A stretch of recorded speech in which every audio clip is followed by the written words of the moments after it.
Check. Can you hear me? Okay.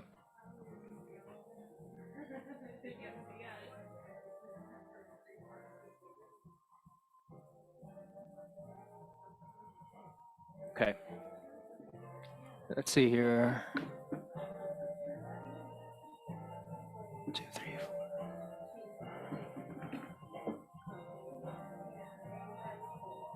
Dana may not make it.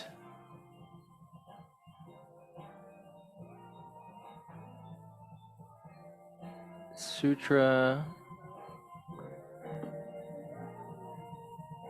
I think everyone's here. Except for Yuna. Let's see, Andrea, Dana, Danielle, Josh is here, Kirsten, Paul, Pete, Sarah, Teresa, Valerie. Yuna is in LA. She said she might or would pop in. I think everyone's here.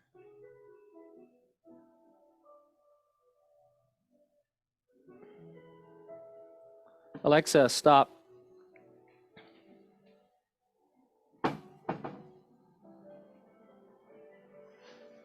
Alexa.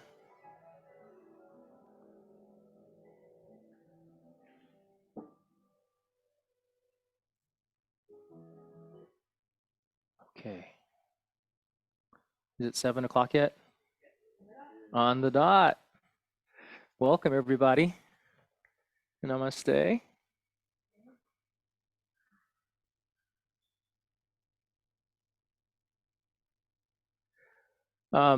Okay. So let's start off with a little opening mantra. Can you guys hear me on Zoom? Yes? Thumbs up, you can hear me good? Well? All right. On my website, wait, screen share. What am I doing? Screen share. On my website, there's this learning tab. What's going on? And then there's Patanjali right here. So here's the invocation. You can click on this to download it and learn. And here's the page. As well, those of you on the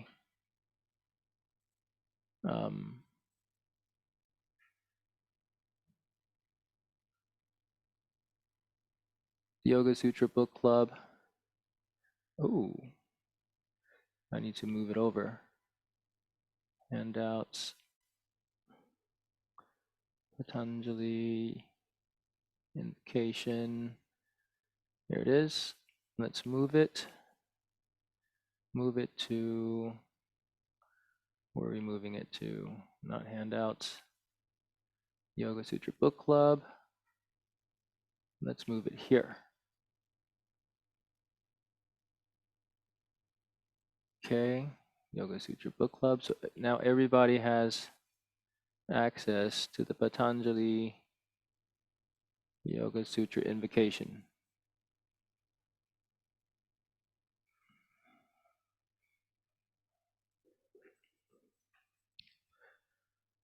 You may Om with me. If you know the mantra or the invocation, feel free to chant along. Om Shri Guru Bhyo Namaha Harihi Om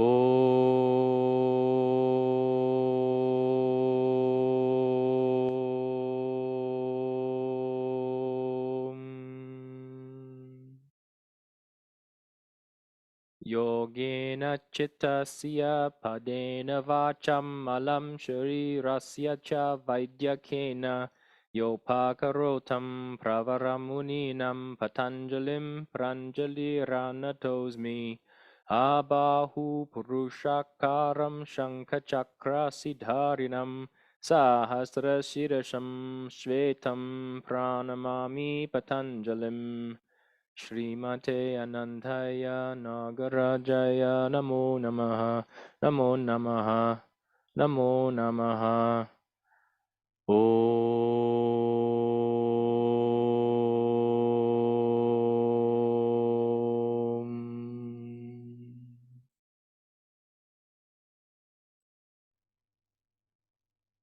All right, thank you very much. Okay. All right. So the subject is Patanjali's Yoga Sutra. How many of you guys have read the, or I'm sorry, listened to the lecture online? Anybody not get a chance to get to the lecture online? Okay, a couple of you. We're going to go over it here. We're going to go over the overview and we're going to go through it pretty quickly. So spend some time listening. I think it takes me 5 hours to go over the first four sutras. Yeah, so there's a lot of background information. It's important to know the background information. It's important to know Patanjali, who he is considered to be, his relevance in this whole yoga journey, yoga body of knowledge. This is old stuff. And it's interesting because the stuff hasn't changed. Um, a lot of modern psychology seems to change every few years, coming up with the next latest and greatest thing. But this information is classical and eternal. You guys ever heard of Sananta Dharma? Sananta Dharma means the eternal knowledge. I think I don't, after having studied this, I don't think it's going to change. There's sort of a reality to our existence, to exist and to experience things outside of us, to experience things inside of us, and to experience ourselves. The whole subject object, it's not going to change. I think the more you study this, the more you realize it applies to all creatures, all sentient beings. This idea of sentient beings. You guys understand sentient beings? What does it mean to be sentient? To be self-aware, to know that one exists. Um, our pets are sentient, right? They may not be self-aware to the degree that we are self-aware, right? They may look in the mirror and see themselves and think that's another dog, for example, and bark at it, right? And they may not know it's them. They're not as self-aware in that sense. But we as human beings have the ability and the capacity within this lifetime to realize our own existence, to become self-aware or self-realized. The other animals seem to just have the blessing of existence, to have a self and a vessel and tools or senses to help experience the world around them. Yeah. Okay. So I'd like to start off with getting to know, maybe going around and introducing one another, just real quickly. What you hope to, well, first of all, a little bit about your background, what led you here to this particular subject, and how much of the lecture you actually got to hear, and then any questions that arose that you might have jotted down, and I'm going to try to address those questions in this session, okay, and maybe another session if it's not the right time. So let's start off with you guys on Zoom. You can unmute, and they can see you. They're on the big screen behind me. Let's start off with Josh over here. Josh, can you unmute and then kind of introduce yourself to the group? Yeah, what's up, man? Yeah, I'm Josh. I was led here by Dana. How you guys doing? Dana's one of Ricky's students who lives down here with me in the valley in McAllen, about 10 hours south of Dallas. So every question I had watching the videos was later on answered, like you had said. Still didn't understand a lot or still want to go over it all, of course. But what I'm expecting to get out of this is some knowledge, of course, and just to hopefully give that knowledge to the students that I see at the studio. Okay, great. So you're a teacher? Yes, sir. Yeah. Nice. Okay, great. Welcome, Josh, from the Thank you. Valley. Okay.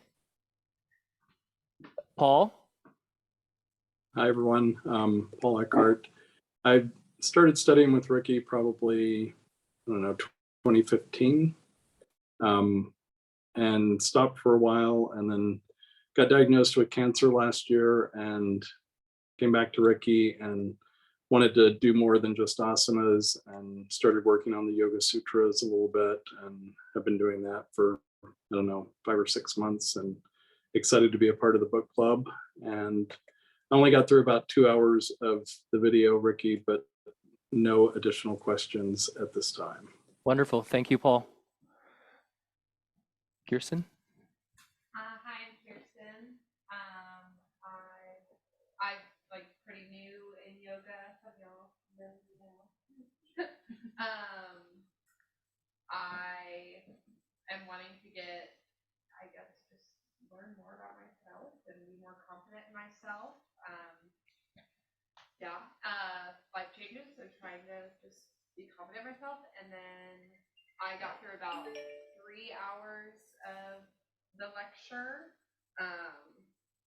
3 hours, okay. Yeah, don't have like specific questions. I had a lot of like aha moments, or like already that I was like, oh, that like resonated a lot. What are you looking to get? You already said you're looking to know more about yourself, and you're new, and so yeah, fresh. That's good. Fresh, yes. All this stuff is so much information, you guys. If you're new, it's just a lot. It's a lot of information. Your minds will probably get blown. My head was spinning for a year. I had to go get more. The next year, I went and saw my teacher again. Okay, thank you very much, Kirsten. I'm Danielle. And Your background? What got you here? okay, background. I used to be an engineer, taught yoga. What brought me here was old Ricky, and I've been going through a lot of things in my life, and I've actually been thinking about, hey, I think the yoga teachers would be cool to study and learn, because I've been teaching yoga for so long, and I was just never, you touch on it in teacher training, but not that in depth. I'd already been thinking about it, and I started going through a lot, and then Ricky was helping with the sutras, and he started the course, and I was like, yeah. So I'm here, and what I would love to get out of it is really to learn how to apply them to my own life and to help. Ease the chatter. Very good. Can you guys in there hear them? Can you guys hear them? Okay. All right. Great. Thank you. Thanks, Danielle. Valerie. We have seen you guys for 10 years, but never as in depth, and it was more like a TV. And I met Ricky last year during the retreat, and while we connected, everything you were saying was really resonating me. So I want to deepen my knowledge and to better know myself and apply to my life, and also to see what life brings me Thank you. Kirsten, you can grab a meditation cushion if you want. You're good? All right. Thank you. Teresa? Hi, I'm Teresa Kraus. I am an operations manager by day and a yoga teacher by evening, I guess, if you will. I took a break from teaching just because I had a lot of big life changes happening kind of all at once, and took a retreat in October of last year. And Ricky started talking about this, and I thought it was really great because it's kind of something I've been searching for the year, to try to help kind of get myself back together and find my way again, both back in yoga and just in life in general. And so that's what I'm here for, is just more knowledge. Like you said, we touch on it in teacher training. I have another teacher that teaches some of it, but this is more like the real in-depth nitty-gritty kind of thing when he was talking about it, and so I thought, well, something I wanna try. Very good. So I'm here. Thank you. So you're just wanting to just dive deeper. You're not sure what you're diving into? No, I kind of know what I've got, I did, the first 3.5 hours of the lecture, Okay. and I know what Oh, so you did watch the online. Yes, Okay, yeah, okay. Yeah, I know what I'm getting into. Okay. I think the Yoga Sutras, to me, my take on them is they apply to so many parts of our lives, and then they make you can go so much deeper in it. So it just depends on what you're struggling with or working on. I think at the time that each little piece, or at least so far, what I've read, applies to those things. Yeah, When yes. you need it, like another tool. Yes. In your bag of tools. Yeah, yeah. Yeah, Absolutely. Great. a bag of tools to be bigger. Wonderful. Better. Good. All right, wonderful. Thank you, Teresa. Hi, I'm Sarah. I read a lot of Alan Watts and into Ron Watts and do a lot of, it brought me into a lot of research and Zen type philosophy. Sure. And, I guess this was the next step to going into that. Hoping to get Alan. I'm glad you brought their names up. Alan Watts, Ram Dass. Their language is straight from this stuff. Alan Watts talks a lot about Buddhism as well, Christianity. I think he was a Christian at one point, studied Buddhism and yoga, but he leans into the more Buddhist side. Ram Dass leans into the yoga side, but he talks about all of it because, again, there's a lot of overlap in the philosophies. They all come from the same place. So this is exactly it, because once you start understanding this, you're going to hear their English lectures and be like, oh my God, like they're speaking straight from these texts. It's absolutely fascinating and amazing and enlightening. So good. I'm glad to hear that. Thanks, Sarah. Hey, I'm Pete. I've been a student of yoga for a while now and teaching yoga on and off for a little while now. And so my desire to connect with this training is to, the big broader course is to kind of reaffirm both my student practice and my teaching practice. I've studied the Yoga Sutras before, but wasn't in any extremely deep sense, I would say. And so I'm excited to, I've kind of had this subtle ask of the universe to really reaffirm my philosophical background and approach to yoga, as opposed to some other aspects of my teaching practice, especially.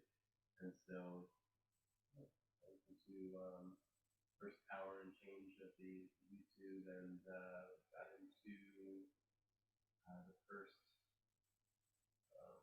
dozen sutras on the audio. Okay. Up to 25, 24 or so? Of chapter 1? Yeah. Yeah. Okay. So you stop near the Ishvara Pranidhanatva, the Lord, talking about God. Okay, that's where it is. Okay. All right. Very good. Thanks.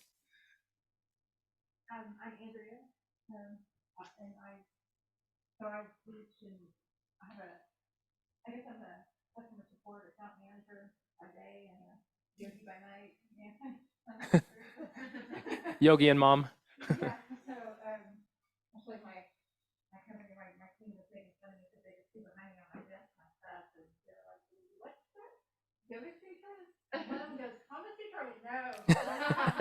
Y'all are gonna get me fired. Anyway, so yeah, I teach and practicing for a long time, and like many of y'all said, we touched on it. So lately in teacher training, there's got to be more. There's got to be more. There's got to be more. It's more than just the practice, the physical practice. Great. I'm gonna dive deeper into that, and somehow make my mind shut up. So thank you. Is that it? So I'm hearing the same stuff. It's something similar across the board. So we're all in the right place. We're all in the right place. All right, so let's go ahead and begin. The sutras are about 2,500 years old. The sutras are about 2,500-ish years old, and in sort of written form, or in the form that we know it now, it's the sutra form. This knowledge was it wasn't new at the time. All this stuff was already old school about 2,500 years ago. As a matter of fact, the first sutra, 1.1, says that Atta Yoga Anushasanam. Atta means now. Yoga being the subject. Atta Yoga. This is the first sutra, 1.1. Atta Yoga Anushasanam. Anu means means following or consistent with, something that is following something else, something that is consistent with something else. So consistent with what? Consistent with Shastanam. Shastanam refers to the Shastras. Shastra means texts or scriptures. So in other words, the first sutra, he says, now begins, in this moment here, we're going to talk about a subject. That subject is yoga. And it's what yoga, it's not yoga that is hip hop yoga. This is not Zumba yoga. This is not power yoga. This is classical yoga. It's classical because it follows a scripture. What scripture? Namely, the Vedas.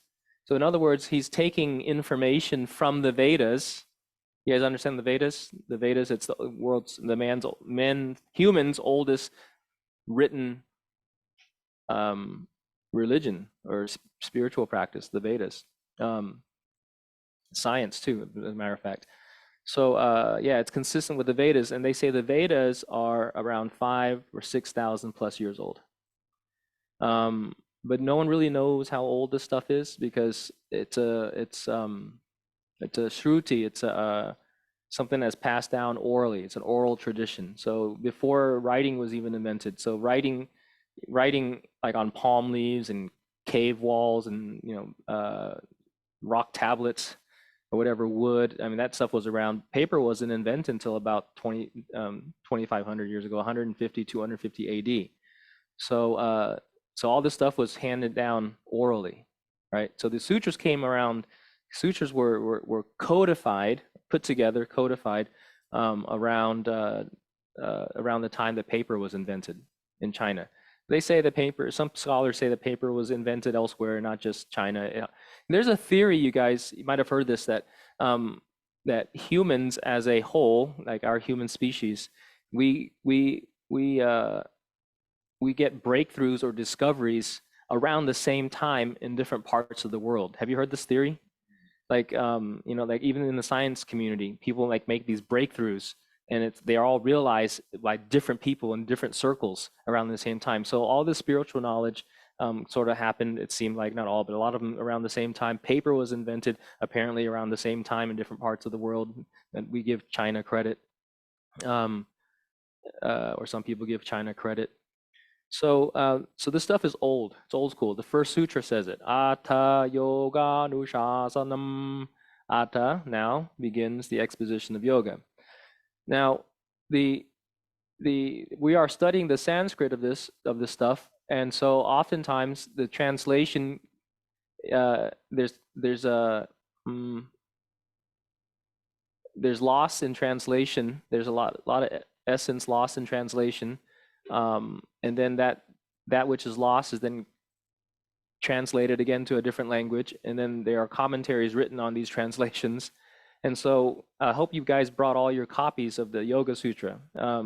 I have here, just right here, I got more behind the curtain over there, but I've got this stack of books by these different authors. These are all good ones in my opinion, but there are also some inconsistencies. How many books did you guys on Zoom? Do you guys have more than one copy with you? And you have my copy, the one that I recommended you to get, right, everybody? Okay. So let's go ahead and open it up to 1.1 in your book, and let's take a look at this.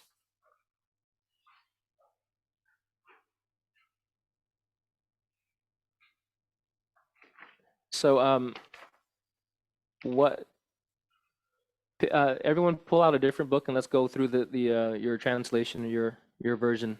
Someone has, it looks like I see a lot of Swami Satchitananda copies out there. Okay. So can somebody offer what their translation of the first sutra be? And which It says now begins the instruction on the practice of yoga. now begins the instruction on the practice of yoga. That's pretty consistent with what my explanation, right? One thing is that he doesn't say that it's consistent with the text or the scriptures. That part is left out. That's often left out in a lot of translations. Anushasanam isn't translated completely. It's important to know that Patanjali did not invent yoga. He didn't invent this stuff. He's saying that this has existed before him. Very important sutra. Okay, anybody else?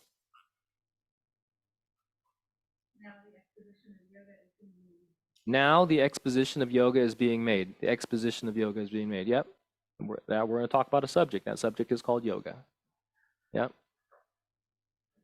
Anybody else? What does that say? Mine says, here follows instruction in union. Okay. But then it goes to tell you what the union is that they're discussing. Although that is discussed in one of the secret of the yoga when you talk about the union as well. Okay. It's interesting that you said. What does he say is the union? Union here, as always, in the scriptures of India means union of the individual soul with the oversoul, capital O, oversoul of the personal consciousness with the divine consciousness, whereby the mortal becomes immortal and enters the eternal. Thank you.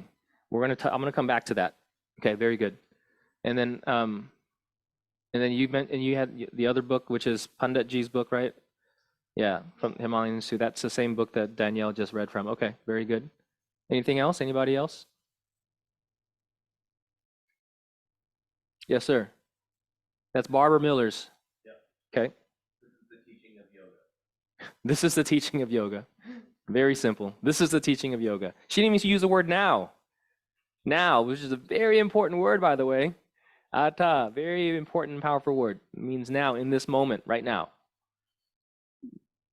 All sutras begin with that. Atta, now.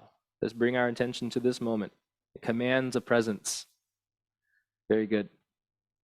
What else? Anybody else? So Satchitananda, I think Kirsten, did you read that? Or somebody else offered it? Yeah, you did. Yeah, so yeah, we're good there. Paul, any other copies do you have? I've got the one that you love so much from Neil Crenshaw. Okay, what's he say? This one's not bad. The instructions on yoga begin. The instructions on yoga begin. Okay, that's similar to something else over here that we heard. And Yeah. which ones do you have? You have the Satchitananda. Okay, so okay. And do you have any other copies, Paul? Not that someone else hasn't already said. Okay. And Josh, do you have anything to add? No, not what. I had the same copies. Okay, very good. So I'm gonna have to come back to that because it's gonna take me down a tangent. I didn't want to start. I didn't want to start with an overview, so I'm gonna stop and back up. So I apologize. So let's take a look at an overview of these yoga sutras. The sutras are known as they're four chapters, or four padas. Pada, P-A-D-A, means chapter or parts or foot, actually. Pada, like podiatrist. And they're about 195, 94, 96, depending on the version you're looking at. They added an extra sutra down the road. So the arrangement of the sutras, there are 105, 194, 95, 96 sutras that depends on the two different versions that are available. Three actually that refer to the addition of the one sutra that's actually an expansion of the idea presented in a previous sutra. They are arranged in logical form and placed into four padas. The padas may be said to be the main chapter. Pada said to be a chapter division of the Yoga Sutras, but we must also consider that the term pada refers to foot or feet. This may indicate that it's a step-by-step approach, a logical step-by-step approach. It's like a recipe, if you will, a recipe that's it's logical and step-by-step. The four padas are the four padas, or chapters, or parts, or feet, are Samadhi pada, 1. 2 is so Samadhi pada is the Samadhi pada is the most advanced chapter. The sutras are written sort of backwards. Most books, see, there's a logic here. I'm going to explain. Most books, like you pick a science book or something, they're going to talk about the basic information first, and then they're going to end with the most complex. They kind of build upon the knowledge. Patanjali, being the great seer, the Maharishi Patanjali, being the great seer, knew that there were different types of people that were going to attend the lecture or read or understand this or study these works. So he didn't want to beat around the bush. He wanted to serve the highest level student first, but also present the ideas to the novice, to the newbie, so they can understand where this is going. So the first chapter is the theory of yoga. This is the end of yoga. This first chapter is the end, right? Samadhi is like the end of the road. All right. So samadhi is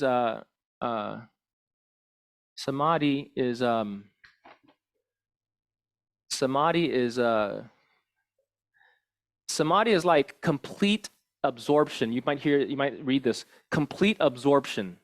Complete absorption. What is complete absorption? It is when you're in a deep meditative state and you are one with the object in which you're meditating. Make sense?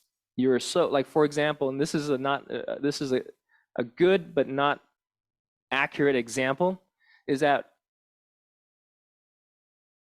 sometimes when you're studying or you're reading or you're doing a task, you're consumed with that task in front of you, yet you can still hear the traffic, the air filter, or the clock that's ticking behind you, right? You're still easily distracted. You're not completely in it. But you get so involved in whatever it is you're doing, you're studying, you're creating, or you're working, you get so into it that you lose track of time. You sort of even forget that you're the one doing it.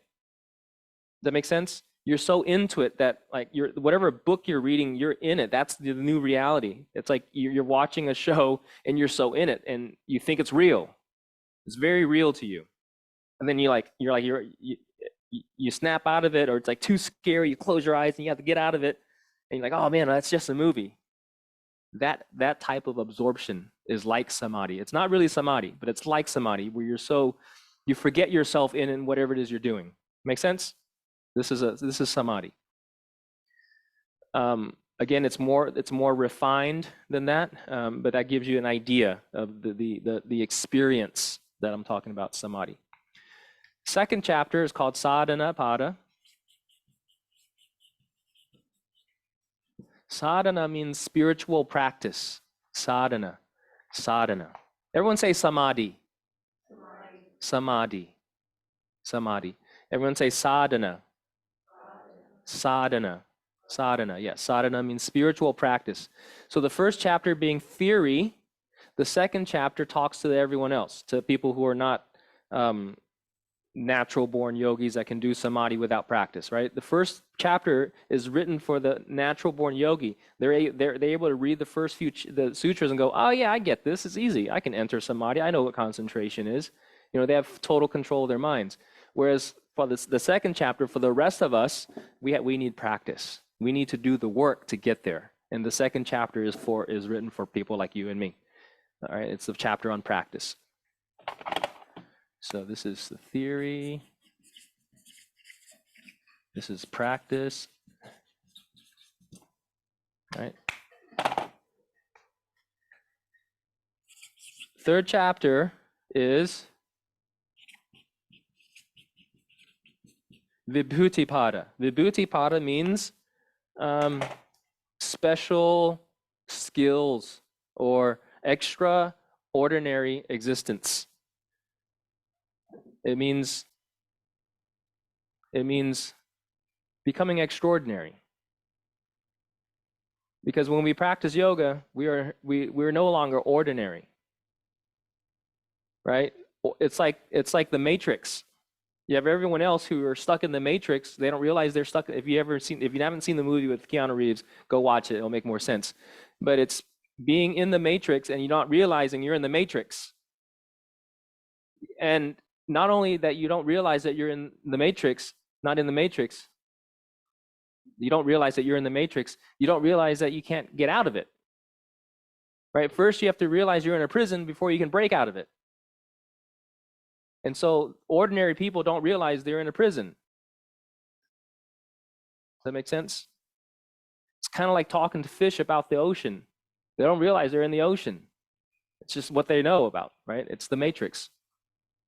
So Vibhuti-pada is sort of extraordinary existence. And then number 4, the 4th chapter is called Kaivalya. Kaivalya means freedom.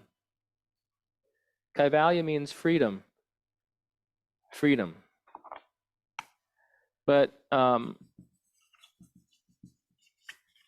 because what happens at some point in our lives, we want to sort of, again, we're breaking free from the shackles of our own prison. And our prison is our mind and our bodies, right?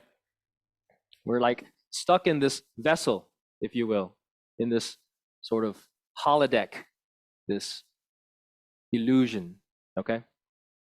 And we think it's real. So the word Kaivalya actually means alone, but we'll talk about that later. All right, so the 4 padas. Samadhi pada, this chapter is an exploration of the different aspects of samadhi and gives us a clue about the process of introspective contemplation. What is introspective contemplation? What is introspective contemplation?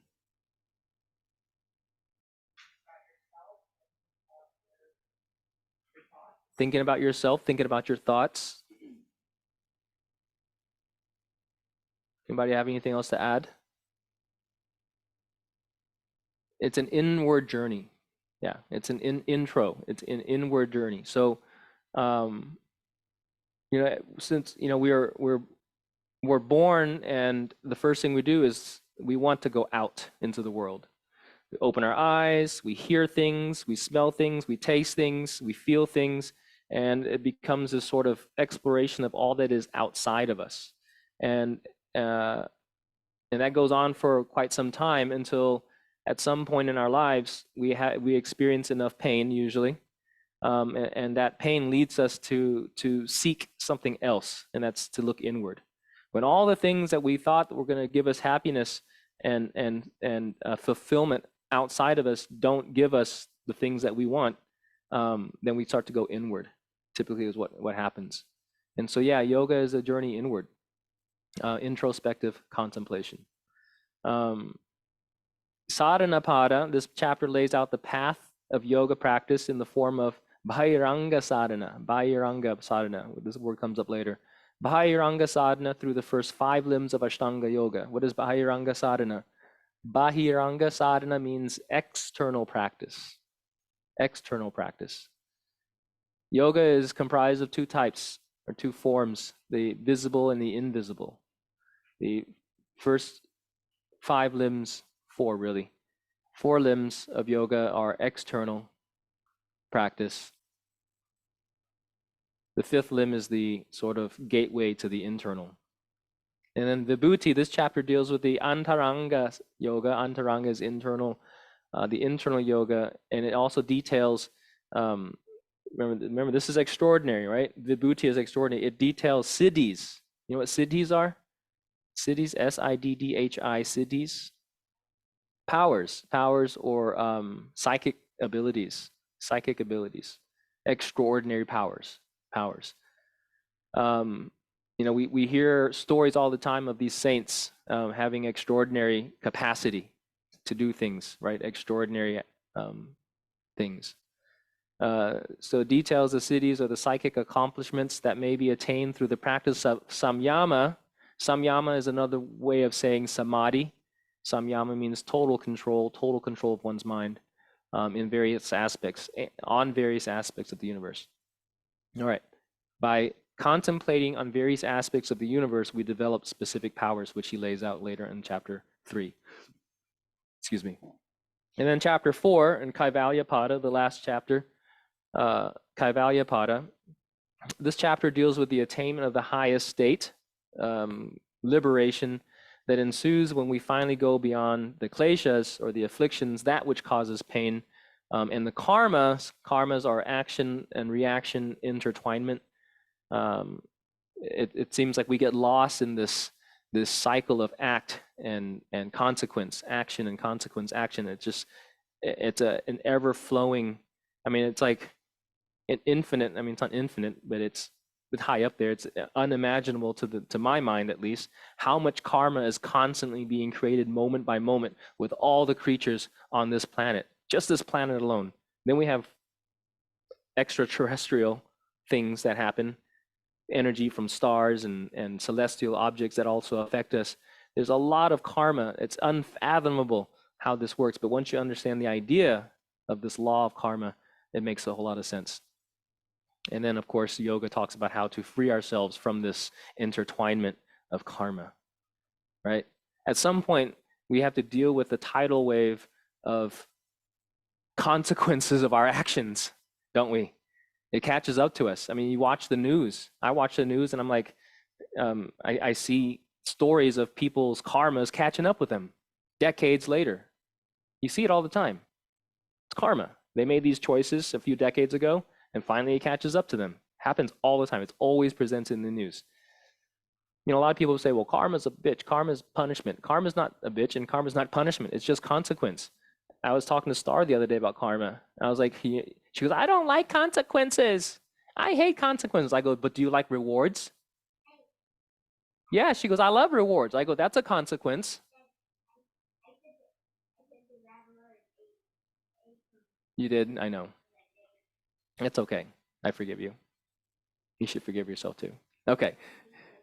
All right. So at any rate, the consequences, that's all it is. It's a consequence. For every action, there is a reaction. Right. So actions and opposing actions.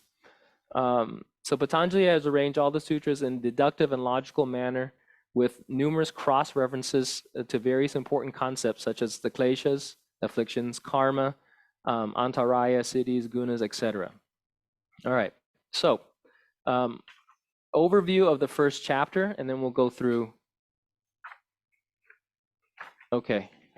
Overview of the first chapter. The first sutra answers the question, what is yoga? What is yoga? At least in this book, it's important to know this. Atta yoga anushasanam. Everyone say atta yoga anushasanam. Atta yoga anushasanam. Atta yoga anushasanam. Atta nushasanam. Good. Atta yoga nushasanam. So this is the way Krishnamacharya taught his students. He would chant it one time, they would listen, they would chant it back the second time twice. So I'll chant it with you guys twice. So I'll chant it a total of 3 times. You guys listen the first time, and then the second time you chant with me. Got it? Atta, atta, atta, yoga, yoga, yoga, anushasanam, anushasanam, anushasanam, atta yoga anushasanam, atta yoga anushasanam, atta yoga anushasanam. Very good. So he says here, this now begins the exposition or the teachings of yoga that is consistent with the text. the second sutra says, Yogas chitta vritti nirodha. Yogas chitta vritti nirodha. Yogas chitta vritti nirodha. Okay, so the first word is yoga, again being the subject. The word chitta, I think I spent a lot of time talking about this word in the lecture. My teacher had 2 weeks of lecture on this one word. 2 weeks with Krishnamacharya, 2 weeks. We're going to go through it really fast because you have the lecture online. Chitta refers to the mind, or more specifically, the mind field, the field of your mental warehouse, which includes all the things. Your mind in yoga and in this philosophy has a specific function. It is not the function. Manas actually means mind. The word manas means mind in Sanskrit. M-A-N-A-S. Manas. Manas. Manas means mind. Manas means mind. So manas means mind. And it's a very specific function. Manas is basically Manas is like it's like accounting. Manas is like a bean counter. They just count the beans and present the beans. They don't tell you if it's good or bad. They just present. There's no preference. The manas has no preference. The function of manas has no preference. Okay? It's important to understand this. There's no bias within the manas.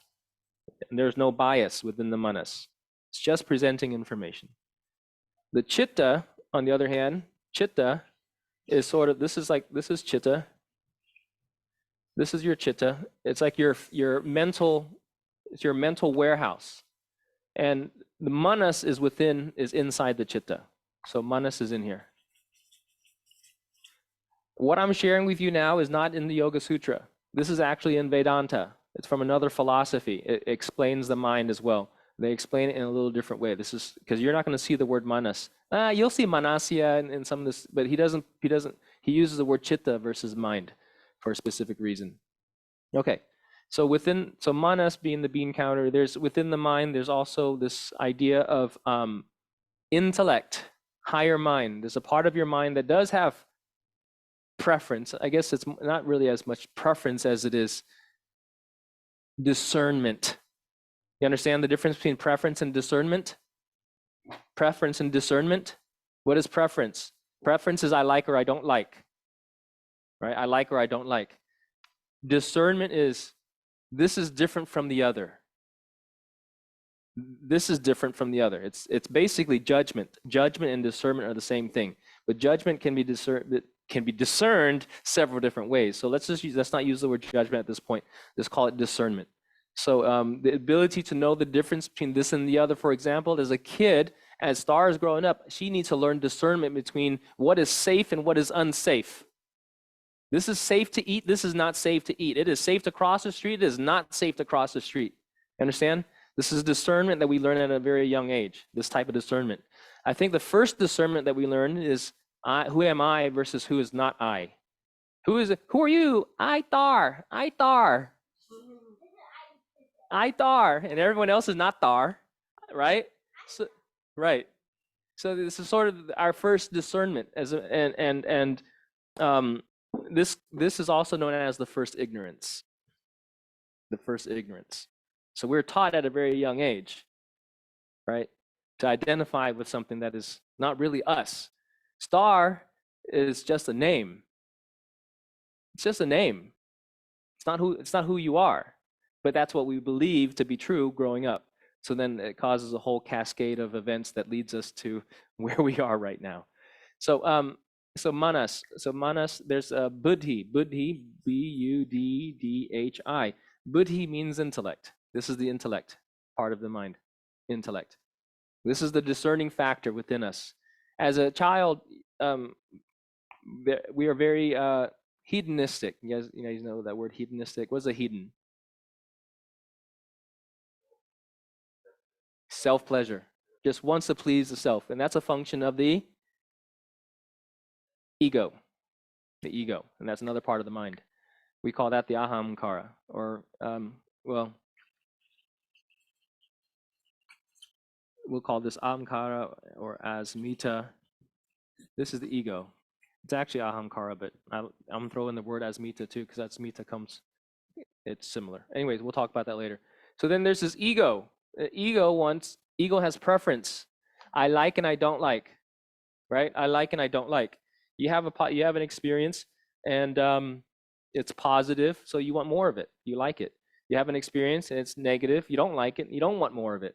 And so we develop this ego and this personality or this persona of who we are. We start developing this personality, right?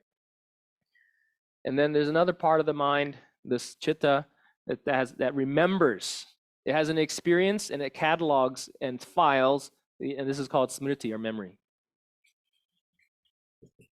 Smriti or memory. Smriti means memory, manas means mind, buddhi means intellect. So these are all the different things that happen, and of course there are more functions that happen within this chitta, right? Chitta means mental warehouse. We'll call it. There are different ways to say it. We'll say mental warehouse / theater. theater. Theater. It's the mental warehouse or the theater. It warehouses all our experiences, but it's also a theater because that's where we experience the world. When you guys look at me right now, what do you see? What are you looking at when you see it? What do you see up here? What do you see? Huh? And where do you see it? On the stage? In the stage in front of you? Huh? Yeah, you see it with your eyes? What do you see? Tell me what you see. Your hands? Yeah, and where are they? In the air? All of you see this in your minds. You don't see it out in front of you. You know that there are objects in front of you that you're seeing, but everything that you're experiencing is happening in your mind. It's happening in your chitta. It's happening in the theater or the warehouse of your mind. You have the experience, right? You experience it, and then it gets filed, and it gets logged, and it gets filed and logged and filed and logged. And at some point, your cup becomes full. Then you need to sleep it off, put it away, clear the cache, and wake up the next day and do it again and again and again. 365 and a quarter days every year, filing away all these experiences. Okay, and so it's all in your chitta. Chitta means that which seems to have consciousness, by the way. Chit, the word chit, C-I-T, equals consciousness.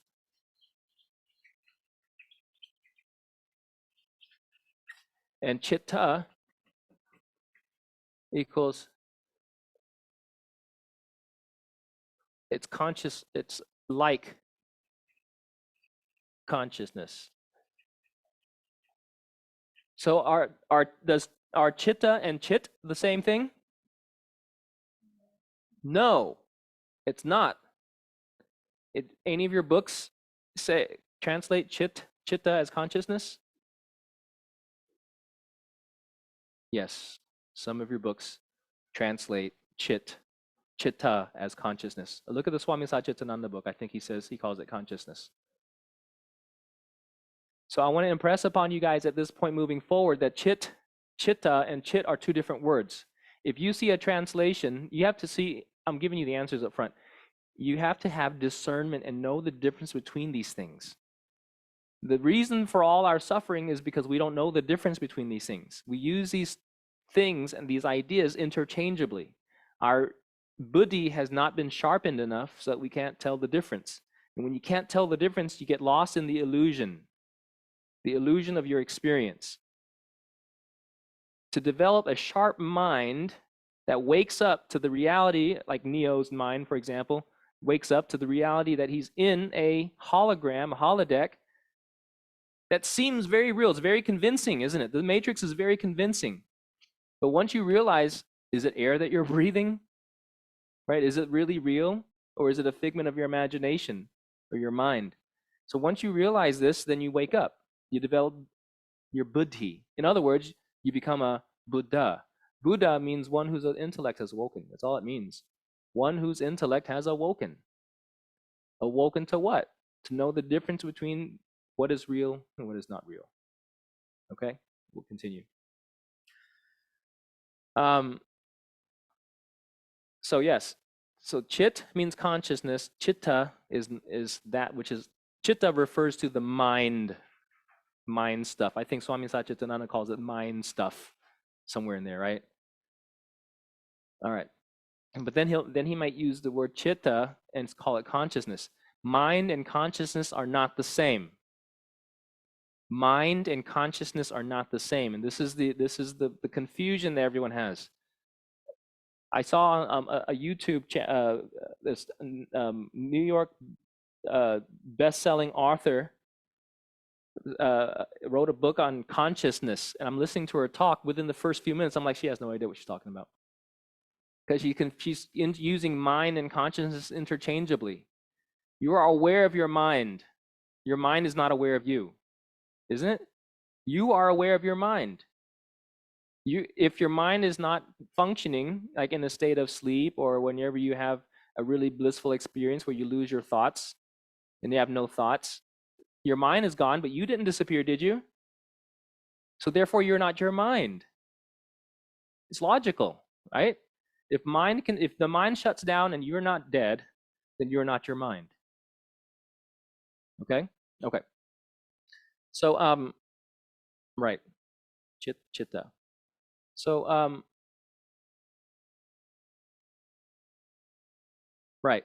Atha yoga nushasanam. Now begins the exposition of yoga. Yoga's chitta vritti nirodha chitta. So that's why we're talking about chitta. Yoga is a subject. Chitta vritti is the next part of the word. Chitta vritti are put together. The word vritti.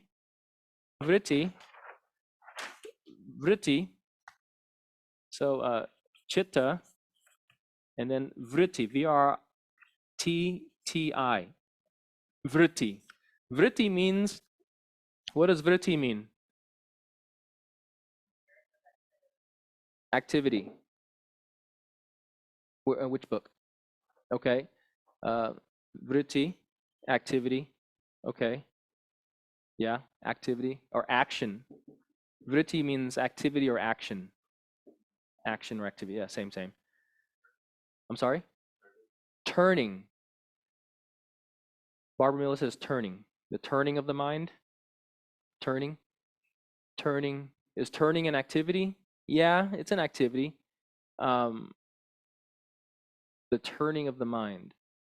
Turning from what? Turning from a direction? I mean, like, that's not clear, right? It's not clear. But all this is all as clear as mud anyways, isn't it? Turning. I mean, that's acceptable. That's acceptable. Okay, what else? What else do you got? Roaming tendencies. Roaming tendencies. Okay, so roaming tendencies. Vritti doesn't mean tendency. It's an action. Action. Action over time means tendency, right? So same actions over time, patterns and tendencies. So the word in yoga for tendencies is samskara. So this is inaccurate, but roaming tendencies is acceptable because the mind does roam, and that's the action. It's activity, right? All right. So I think activity is better than roaming tendencies, but tendencies can be acceptable. We want to get precise here. What else do you have? Anybody else? Modifications. Swami Satchitananda, right? Who says that? Satchitananda. Modifications. Modifications. My teacher does not agree with that, and the more I think about it, I don't agree either. Modifications kind of sounds like turning, like something that's changing, right? Something that's changing. So if you have let's say you have a specific condition within the mind, that condition changes to another condition, then that would sound like a modification. You have whatever the mind as it is, you change it in a specific way, then it's the changing of the mind. Okay, yeah, I mean that's acceptable, but it's not that as precise. I'd disagree with that. Anything else? I've heard projection of the mind, projection, projection of the mind. That sounds good too. Um, is the mind projecting something? Yes, that's what the mind does. The function of the mind is to project. It's presenting information. It's projecting information. The type of information that it projects is sort of the subject of the first part of this chapter here. Um, but is it a projection of the mind? Um, yeah, it's a projection. Is a projection an action? Yeah, it's an action. But there are different types of projections or different types of activities. Yeah, that's acceptable. I accept it more than my teacher does. Uh, his English is a lot better than mine, though, so I'll go with my teacher on that one. What else? What else is there? What other? I'm sorry? Activity? Yes, activity. That's the actual meaning. So there's a word. So in yoga postures, we have this posture called Parivrita Trikonasana. Have you heard of it? Parivrita Trikonasana. Trikonasana means triangle pose. Pari means around, round or revolving. Vritta. That's the same word. It means revolving action. Parivritta Trikonasana. Revolving action, triangle pose. So vritta you see in yoga postures as well. So yeah, it means very specifically activity or action. So chitta vritti means activities of the mind.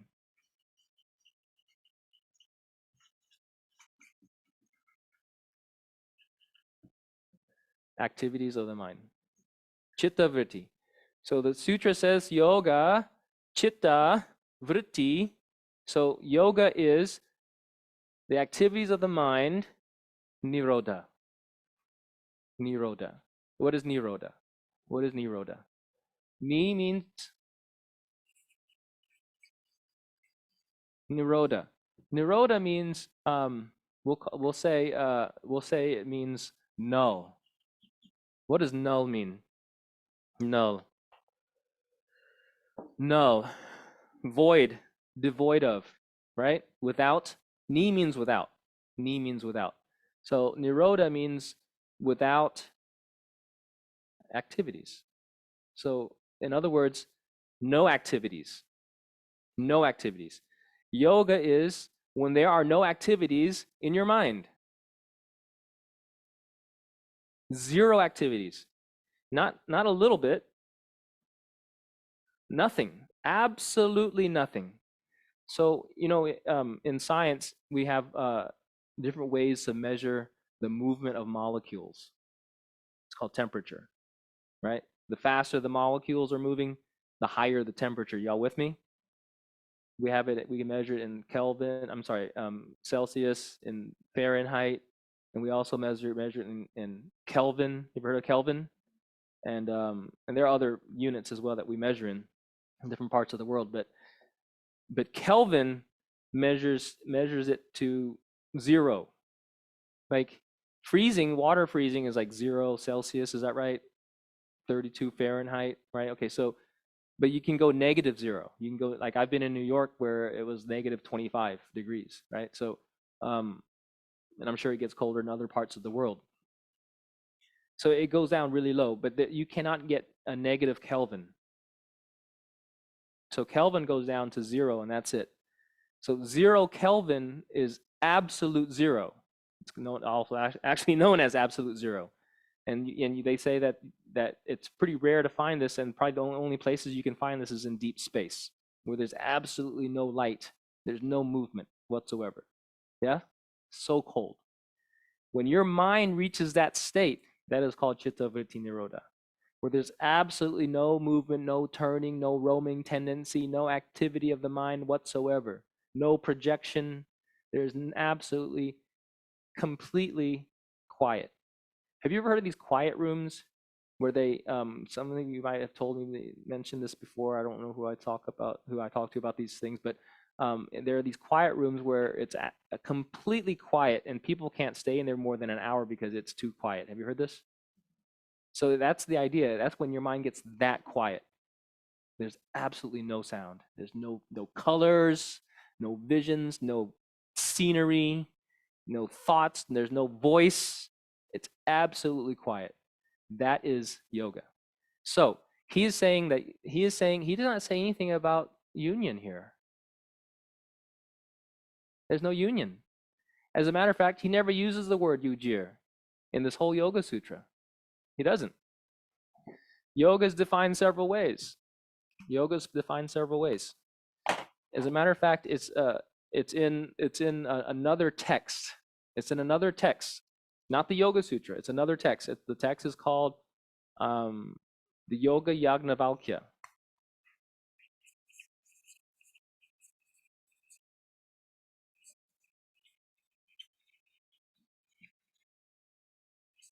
Yagnavalkya.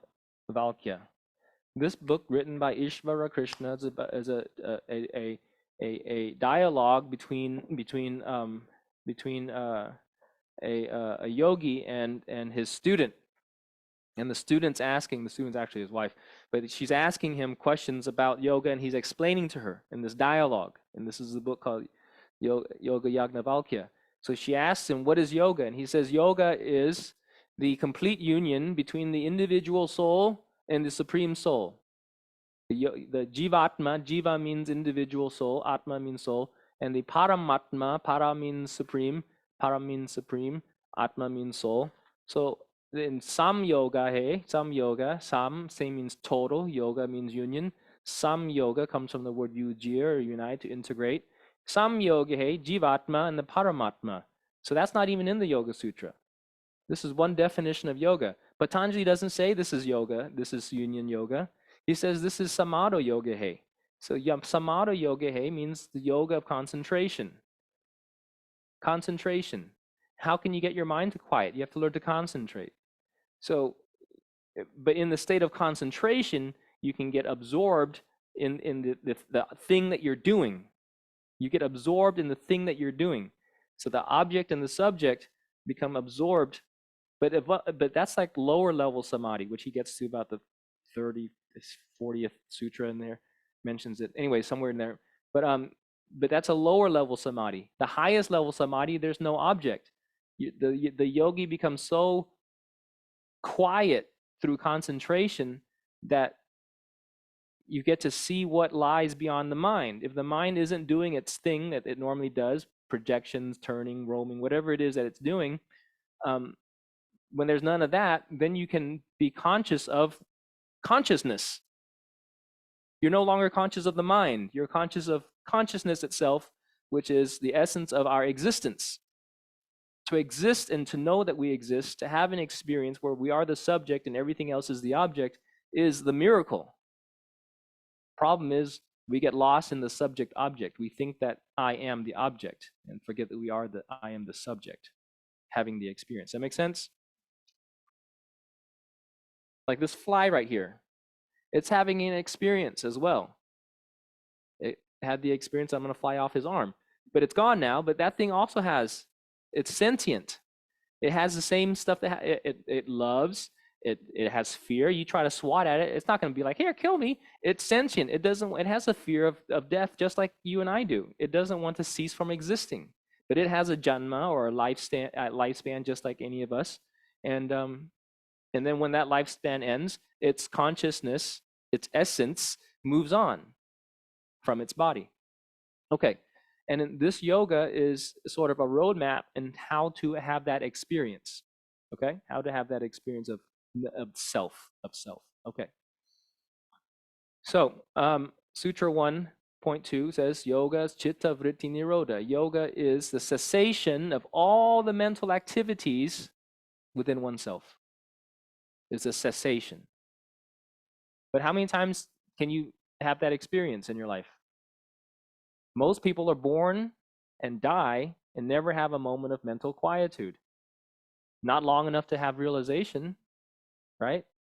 Unless you have what's called an ND or NDE. You know what an NDE is? Near-death experience. There's a Some people say NDEs are really NDs. It's a death, I'm sorry, a DE, not near death. You died. You're on the table or wherever you were, underwater or whatever it is, and you're dead. You're dead for a little while. There's no brain function, there's no heartbeat. The body's cold, purple or whatever, gray. And then somehow the body reanimates, consciousness comes back. It was not a near death experience, it was a death experience. And people who have these death experiences come back differently, don't they? What happened in those 10, 15, 20 minutes? Or if it's hypothermia, maybe 40 minutes, right? A lot of download happens. Lifetimes and lifetimes and lifetimes of knowledge is integrated in those moments. And when they come back, it's like, wow, all the things that matter really matter, and all the things that don't matter don't matter. And they have this sort of shift, a paradigm shift in awareness. Gratitude, forgiveness, all the things that these saints and yogis talk about. So when you learn to shut your mind down, you actually put yourself in a death experience. You have to become fearless and face yourself and face your mind and face the basement of your mind in that mental warehouse. Okay. Right. Atha yoga nushasanam yogas chitta vritti nirodha tada drashtu sarupe vasthanam. That's the third sutra. Tada drashtu sarupe vasthanam. Any questions on the second sutra?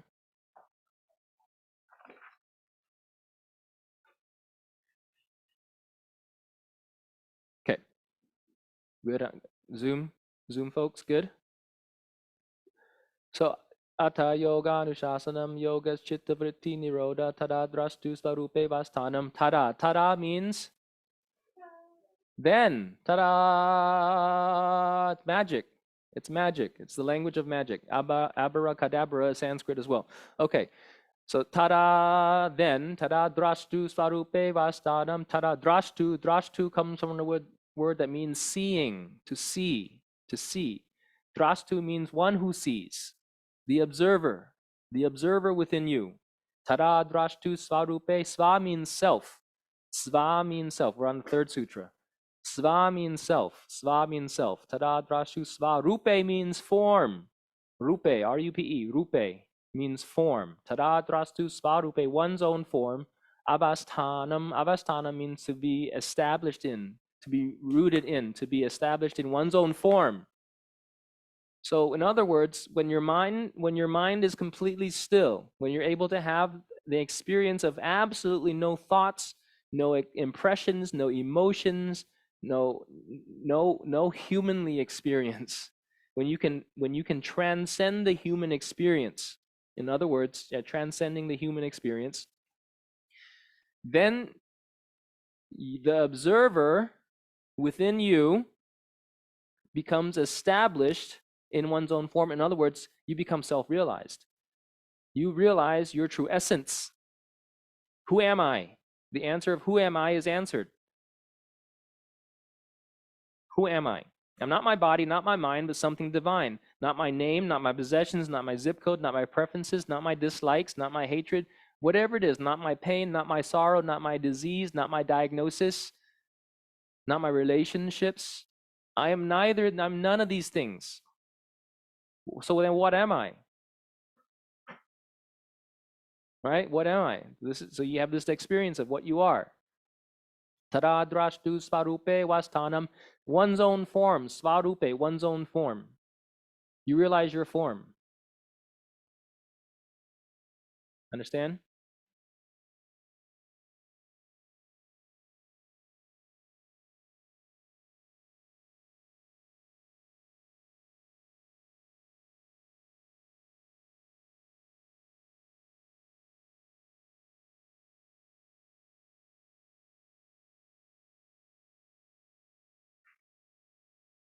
I thought I put it on. Sorry. Tada drashtu svarupe vasthanam. Everyone say tada. Tada. Tada. Drashtu. Drashtu svarupe. Svarupe. Svarupe. Avasthanam. Avasthanam. Avasthanam. Tadadrastu svarupe avasthanam. Tadadrastu svarupe avasthanam. Good. So then when your mind is still, then you can know who you are. Okay, next sutra, 1.4 now. 4. The fourth one says, Vritti sarupyam itaratra. Vritti refers to chitta vritti, the mental activities that we've been talking about. Vritti sa. Now he's saying sarupe, not svarupe. Sarupe is like so sva, S-V-A, sva means self, one's own self. Svarupe means my form, my form. Sarupe means my false form. Sarupe means false form. Svarupe means real form, my true form. In other words, my true self, right? I realize my true self when my mind is still. Then the next one says, when my mind is roaming again or projecting or having its turning or whatever, or projecting when it's or modifying when it's doing these things, then I identify with what is called false self. Sarupe. Sarupe means false self. Vritti sarupyam itaratra. Vritti sarupyam. When the mind begins again, I identify with this false form of me. You understand? Okay. So in other words, at all other times, vritti means at all other times when the mind's active, right? Mind's not either not active or active. At all other times when it's active, I identify with its activities.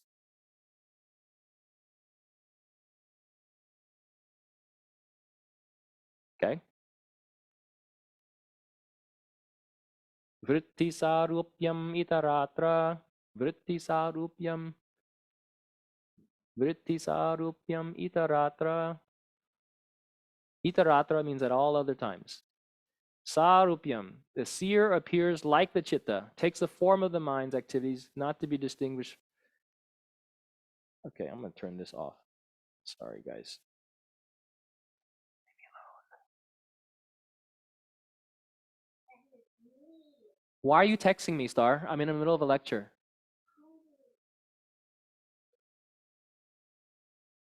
I'm going to have to feed you in a little bit, baby. I just gave you ramen noodles before this, didn't I? I'll have to feed you again in a little bit. I'm sorry. Okay. Who's texting me? Okay. This is how Iyengar says that it says when the seer identifies with consciousness or with the object seen, he unites with them and predicts his dreams. Say that again. When the seer identifies with consciousness or with the object seen, he unites with them and forgets his grandeur. Okay, so when the seer unites with consciousness or the object seen, completely different things. And he's saying, and then he's saying what? He unites with them and he forgets his grandeur. Okay, so if he identifies with, wait, if he what?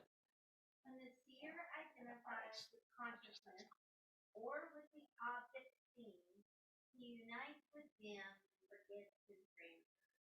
Okay, that's confusing. That's confusing. Well, I don't think so, because on the first one, on 1.3, it talks about then the seer dwells, is Iyengar's translation, or his commentary, I guess, is then the seer dwells in his own true splendor. But then when he, at other times, the seer identifies with the fluctuating consciousness, and then it talks about when he becomes conscious. So now he's using consciousness and mind interchangeably. That's not consciousness. He means mind. See, that's where it's confusing. He's not talking about consciousness, he's talking about the mind. So in the first part of that was what? Read that again, the first part of it?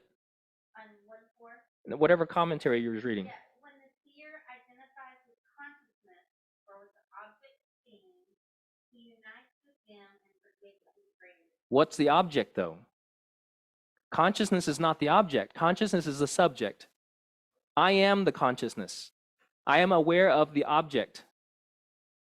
So he's talking about, you can't, it's like the eye cannot see itself. So if you're identifying with the object, it's not consciousness, it's your mind. Unless you can, so I'm confused to see what, so let's start, can you start over again on that sutra? It says at other times the seer identifies with the fluctuating consciousness. All right, stop. Consciousness does not fluctuate. Consciousness does not flicker. It is absolute, unchanging, and eternal. It doesn't change. It doesn't fluctuate. It shines bright. It doesn't flicker. What flickers is the mind. You see? That's where the confusion is. Many books talk about this.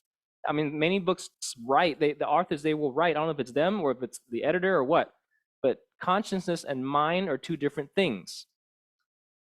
You have to understand the qualities of consciousness, which I talk about in great detail, like for 5 hours, I think, right? Before we get into it. Because the thing, you have to understand though, the sun doesn't change. We talked about this. The sun is consciousness.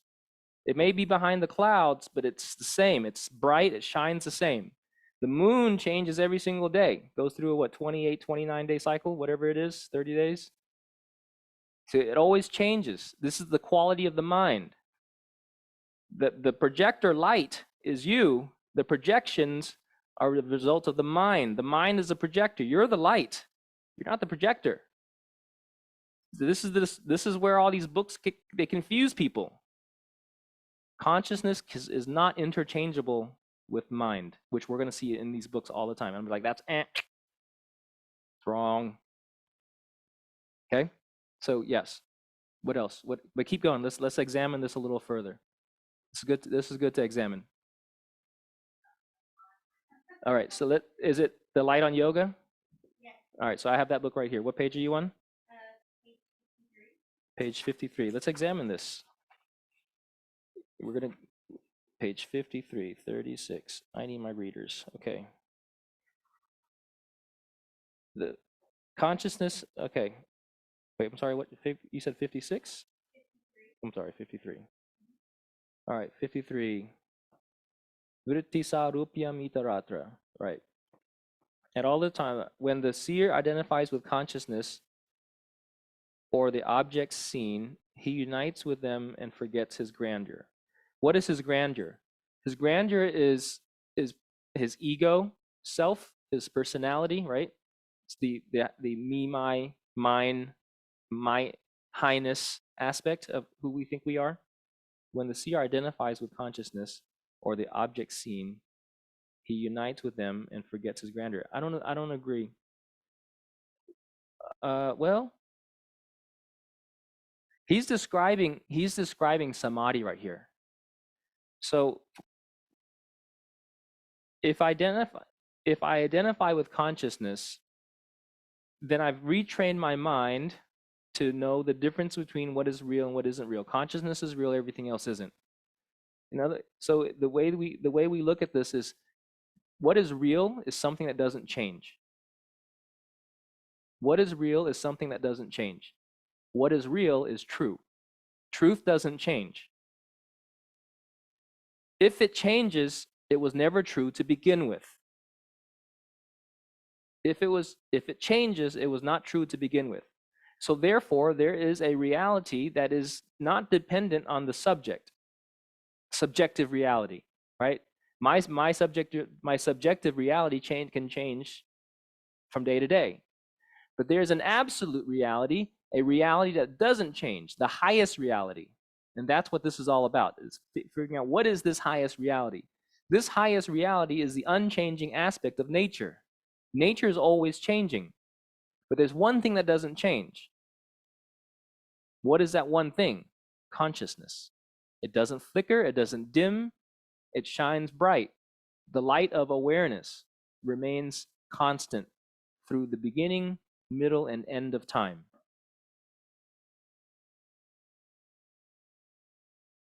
And there's only one truth, and that truth is consciousness, awareness, according to the yogis. And that consciousness is you. There's a part of you that is unchanging. Everything else about you changes. Your body changes, your mind changes, your preferences change. One day you like broccoli, one day you don't. One day you don't like seafood, next day you love sushi.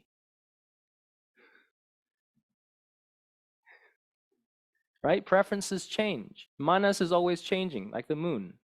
But part of you isn't changing. So who is this you? What is this you? Who am I? What is this I?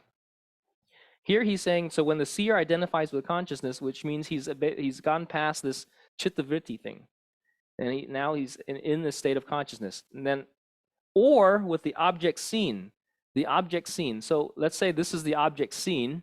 I focus on this object so much, this pen, this marker. I focus on this object so much that I forget myself in the contemplation or meditation of this object. Yeah, then I forget I unite with this. In other words, I don't unite with it. I just forget myself in this because I'm the subject. This is the object. Meditation is the action between the subject and the object. And then because I'm so into it is what I'm doing, I forget that I'm even meditating on the object, and I forget that there's an I that's doing the meditating, and only the object remains in my mind. That's what he's talking about here. So, but it's confusing, I think, so it's confusing. Okay, the natural tendency of consciousness is to become involved with the object seen. The natural tendency of consciousness or awareness is to be involved with the object seen. Draw the seer towards it and move the seer to identify with it. Then the seer becomes engrossed in the object. This becomes the seed of diversification of the intelligence, which makes the seer forget his own radiant awareness. Yes, agreed. So you get lost in the process of the experience. Yeah? In other words, you're in the matrix. And you forget that you're a soul in the matrix. Yeah? Okay. So yeah, I would agree with that. And that's what we're talking about here, right? Like, so, I mean, this is what we're trying to learn is that finding the self, like the label not of I'm a mother, I'm an operations manager, I'm in the flow of all the objects, or, whatever I am, I'm trying to find the Yes. Right. Yeah, to break free, so you can break free from the illusion or the prison of your mind. Yeah. So when the soul does not radiate its own glory, it is a sign that the thinking faculty has manifested itself in place of the soul. A lot of this language is confusing because I tend to like overanalyze. I analyze to the point where it like has to make sense, and a lot of this flowery language is confusing. It's just that autistic nature of me in my mind. The imprints of okay, let's just move on. Thank you though. Thank you. So this sutra says when your mind is functioning again, doing its normal thing, you identify with its projections, with its activities. You identify with mind-body complex. Next sutra says,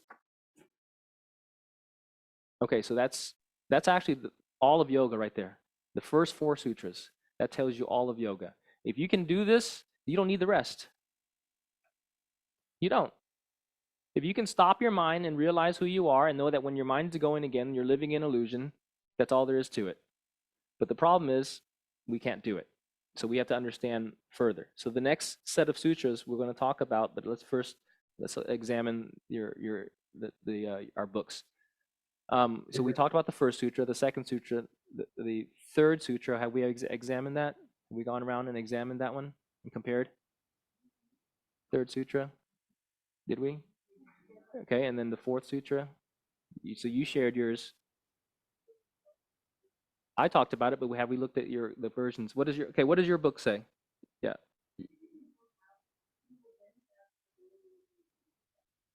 You will have stability in the inner self. Yeah, inner self or true self. So the word inner self, higher self, or the phrase inner self, higher self, true self, these are all synonymous. They mean the same thing. My inner self, with a capital S, by the way, inner self with a capital S, not lower s. The inner self with the lower s is the mind stuff. The inner self with a capital S is the consciousness, the awareness, the true self, the unchanging self. Did he use a capital S or a lower S? Yeah, it should be capitalized. In my mind, it should be capitalized. Because you got to make the distinction. You got to have the viveka, the distinction between the two, right? What is the difference? Otherwise, it's confusing. What is going back, Sarah, to the previous sutra? What does yours say in that book? Yoga is the ability to master the active mind. So what does that mean? It's kind of vague, right? So yeah, so more specifically, it means to stop the mind, to stop the activities. So yeah, if you can stop the activities of the mind, you've mastered the mind. That's the idea. Focus and stop. All right, very good. You guys have anything to share? Crenshaw? Oh, Crenshaw's good. 4 13. is What's 3? 3. 3 is you will then have stability in the inner self. Inner soul or inner self? Self, lower Self? S. Okay. Yeah, it should be capital. And then next one? 4 is if you can't control the activities of the mind, they will control you. There's truth in that. There's truth in that. But it's not about control. Yoga is about discovery. It's more about discovery. The idea is to get control of your mind so you can discover what is beyond the mind. In other words, revelations, to reveal what lies beyond the mind. Okay, very good. Hey, And- hey, Ricky. Yes, sir. In Pamela's book, she says when Sita is not in the Nirodha state, Sita appears to have consciousness. Chitta. But Chitta. Chitta, sorry. Chitta appears to have consciousness, but we said Chitta is like consciousness already. Yes. So Chitta it means seems that. like- Chitta means that which seems to be conscious. I just didn't want to write it out. So I wrote like consciousness instead of that which seems to be conscious. So chitta so when means, Chitta, go ahead. when Chitta is in Nirodha state, then it's Chit. No. When chitta is in a state of nirodha, then that means the mental, the theater of your mind is blank. There's no projection. Like if you go into a movie theater, the projector's on and there's activity on the projector screen, that's chitta vritti. When there's no projection on the screen, that's chitta vritti nirodha. So in a state of chitta vritti nirodha, chitta is still there because that's your mental warehouse. It's still there, but what exists now is only awareness of awareness. It is not aware of the projector screen. It is not aware of the theater or the drama or the trauma that is going on. So you become self-aware. In other words, you are the chitta. I'm sorry, you are the chit, the consciousness, the awareness that is you. You are aware of yourself. Because at all other times, you are aware of the chitta, all the activities of the mind. In this experience right now, you're having this experience that you're sitting there at your house or wherever you are, and you're looking at the screen and you're engaging in these things. And that's the whole drama that's unfolding inside the mind. That's chitta vritti. But there's a part of you that is aware of that. That's the chit. They're separate things. Chit is the observer. Chitta is that which is observed. Chitta is the object. Does that answer your question? I think so. Yeah. What was your question again?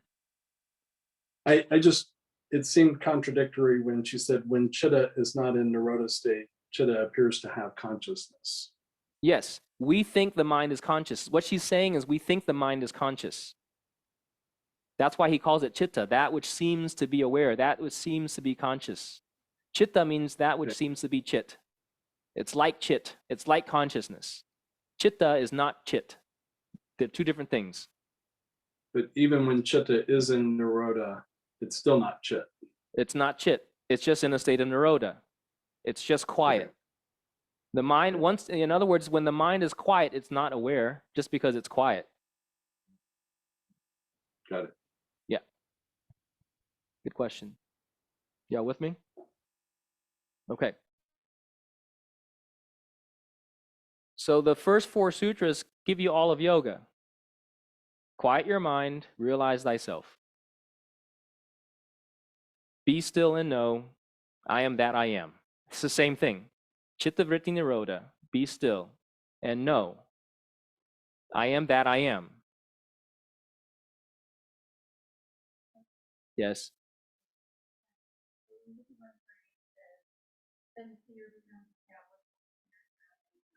I know they don't use the word chit, but is that really where you see your own chit? You don't see your own sit because the eye can't see itself. You're aware of you.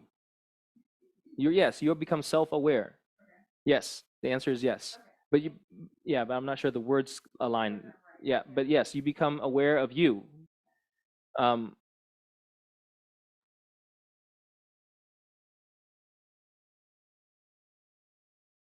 Yeah. Say that again? I got lost in my own thoughts.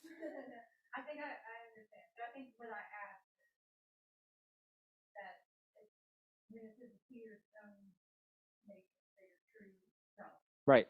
that's still not chit.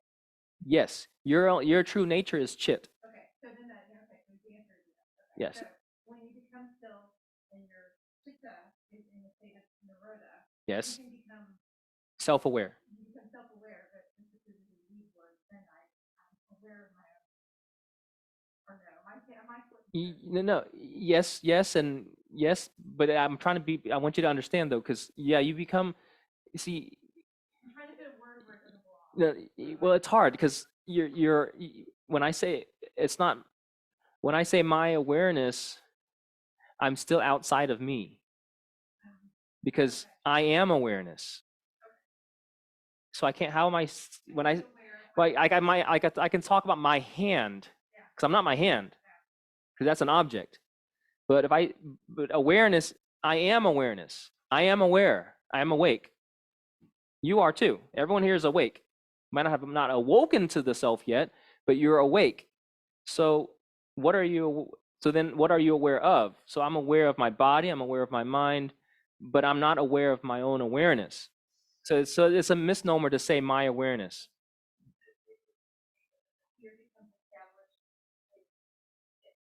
Yes. Yes. In him or herself. Yeah. And self with a capital S is awareness, or chit is the S with a capital S. Chit is the S with a capital S. Everything else is the S with the lower S. Mind, body, complex. You guys with me on Zoom? Okay.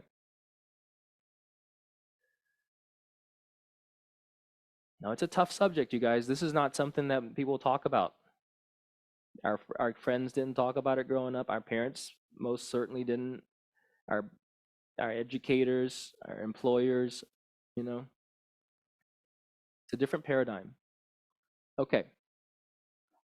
So up until this point, he talks about basically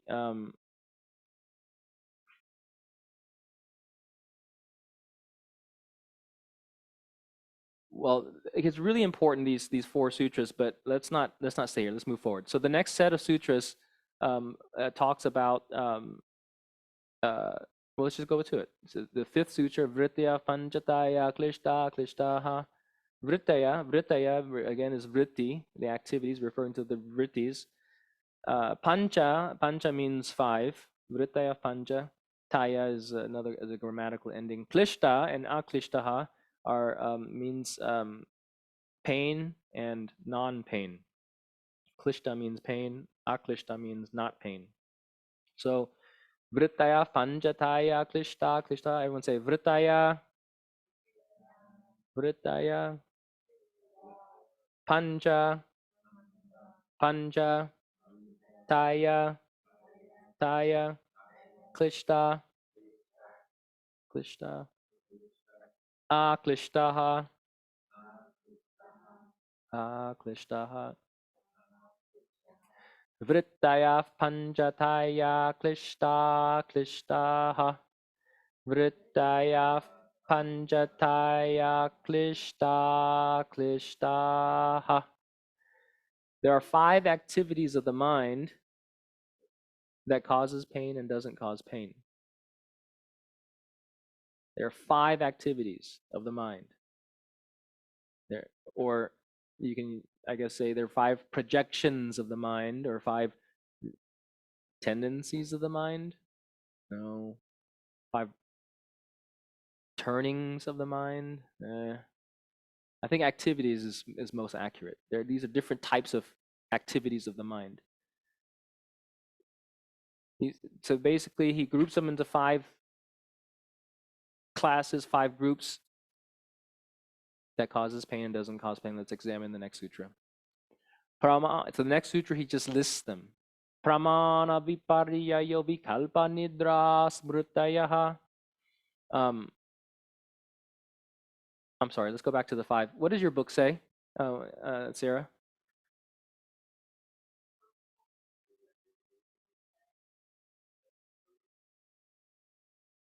He doesn't even mention 5, does he? He just says there's our, okay. So there are activities that are what, sad or not sad? Yeah, it's painful or not painful. I don't think sad is a good, that's wrong. It's not sad. And that's one of the better books, by the way. So sad or not sad, okay, it's not, I don't like that. It's pain or not painful. Pain or not painful. What does Teresa, what does yours say?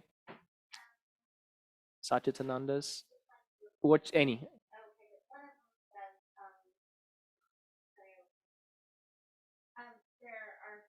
There are 5 kinds of mental modifications which are either painful or Pretty right on. Okay. Anybody else?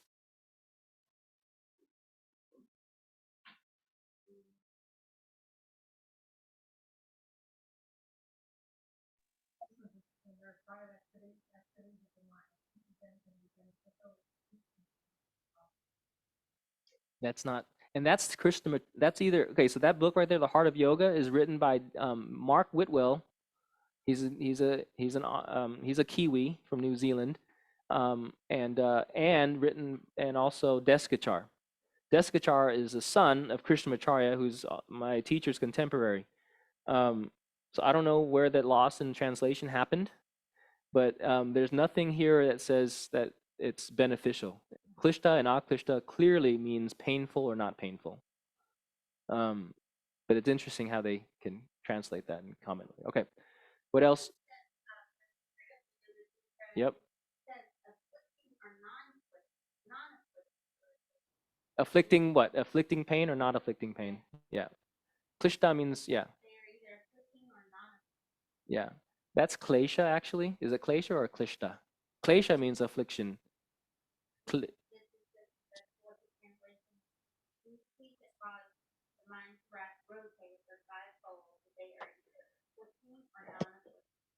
And so it says afflicting what though, right? Afflicting pleasure or afflicting pain? It's very vague. I've sat in front of him and have, the Panditji. He's a brilliant yogi and author and lecturer, but some of these books have shortcomings. Okay. Anything you guys want to add over here in Zoom? What about like just the opposite of painful, which in my opinion is like love or loveless? Can love be painful? Yes. So then no. It's pain or not pain. Prem is the word for love. He doesn't use prem. Prem. So yeah, it's painful and not painful. Okay? Mhm. Anything else? Do you want Crenshaw's? Yeah, I love Crenshaw. Thought patterns are either agonizing and sad or non-agonizing and happy. Yeah, so agonizing, so happy and sad.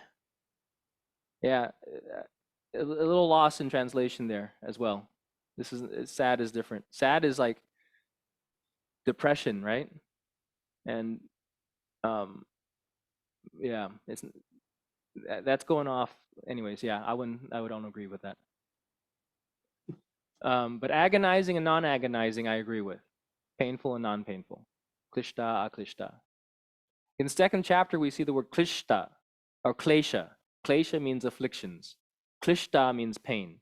Klishta and klesha, they're similar words. They have similar sounds. So, but one means afflicting and one means pain itself. Okay, very good. So, the next sutra. Let's go on to the next one. Pramana vipariya yovikalpa nidra sprataya. He just lists the 5 activities of the mind. What are they? Pramana means correct understanding. To understand the object correctly, whatever that object be, gross or subtle.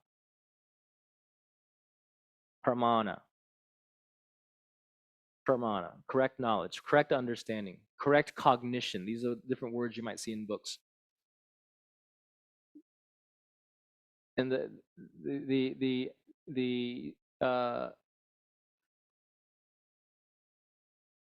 the example that they use is walking in a field at night and seeing a rope, and it's truly a rope. Whereas the next word, viparya means, or viparya means misunderstanding, incorrect cognition of such object. So walking in the field, you see a snake. I'm sorry, you see the rope, but you think it's a snake. And so your heart races, you freak out. That's real to you. It's a snake. But in a closer examination, you find out that it's only a rope. That is misunderstanding, incorrect cognition. Okay, this is the example they used back in the day. Pramana viparya vikalpa. Vikalpa means imagination or fantasy. Imagination or fantasy. It's like you're walking in the field and you see a snake or a rope, but there's no snake or rope. There's no object. In other words, you see something based on a thought alone. It's an illusion, it's a fantasy. It's not really there, but you see it. For example, I've got this marker, and I look at it and I cognize that this is a red marker. Whereas, on the other hand, I look at the red marker, or I look at this red chapstick, whatever, lip balm, and I think red marker, and I start to write with the red. It doesn't write. Then I'm there's just some kind of pain afflicted here because, well, I was hoping to write with this marker, but it's not a marker. Incorrect cognition. So how can these 2 functions of the mind give me pain or pleasure? Right? I can cognize a word, like you can call me fat. Is it PHAT, fat? Right? You can call me fat. I'm like, wait, what'd you call me? Called you fat. But I heard something different, right? Or you can say, hey, you're fat, and you're like, thanks, man. I called you fat. It's the same word, the object, but I cognize it differently. Just understanding and misunderstanding, whether it's auditory, visual, taste, right? Feel. So all these are it's cognizing something from outside of us or inside of us. The first 2, there has to be an object. With the fantasy, there's no object. It's just word or thought alone. That's the difference. If I went and I said, if someone said, or if I said, oh, I'm a Grammy nominated artist, but I'm not really a Grammy nominated artist. But I thought that's fantasy. Whereas on the other hand, if with the snake example, there are objects to cognize. Make sense? Okay, the first involved actual objects. The second one involves no object. The next one is nidra. Nidra, you've heard this word, nidra? Nidra means sleep. Sleep. Sleep. How can sleep cause pain and not cause pain? Exactly. A yogi, according to the Bhagavad Gita, a yogi is neither one who sleeps too much or sleeps too little. This is from the Bhagavad Gita. A yogi is neither one who sleeps too much or sleeps too little. Too little sleep, you're going to suffer. Too much sleep, you're going to suffer. So you need the right amount of mental activity of sleep. The right amount. Tamasic, okay, so tamas is a guna. We haven't gotten there yet. He doesn't mention the gunas until later, but we'll talk about it in more detail later. There are three, so that you bring that up. I've only seen a couple copies of the Yoga Sutras where the word tamo guna is in that actual sutra. I think it's the 9th sutra.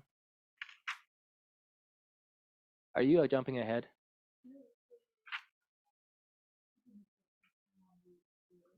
On Oh yeah, so okay, so in parentheses, yes. Okay, so tamasic mold. So there are three gunas. There are three gunas.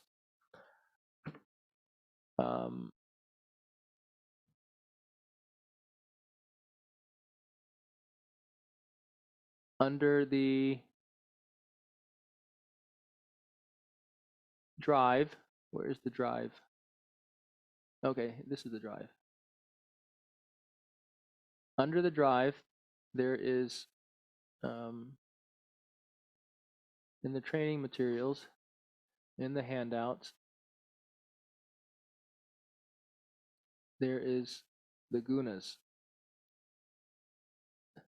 Gunas. I'm going to move this over. You guys read this. Yoga Sutra Book Club. Let's move it here. Gunas. Mastering the gunas. Here's another one. Move. Handout. Yoga Sutra Book Club. Yes. 3 gunas of nature. Move. Yoga Sutra Book Club. And I think gunas. Gunas, that's Ayurveda. Okay. And then also on my learn, under learn,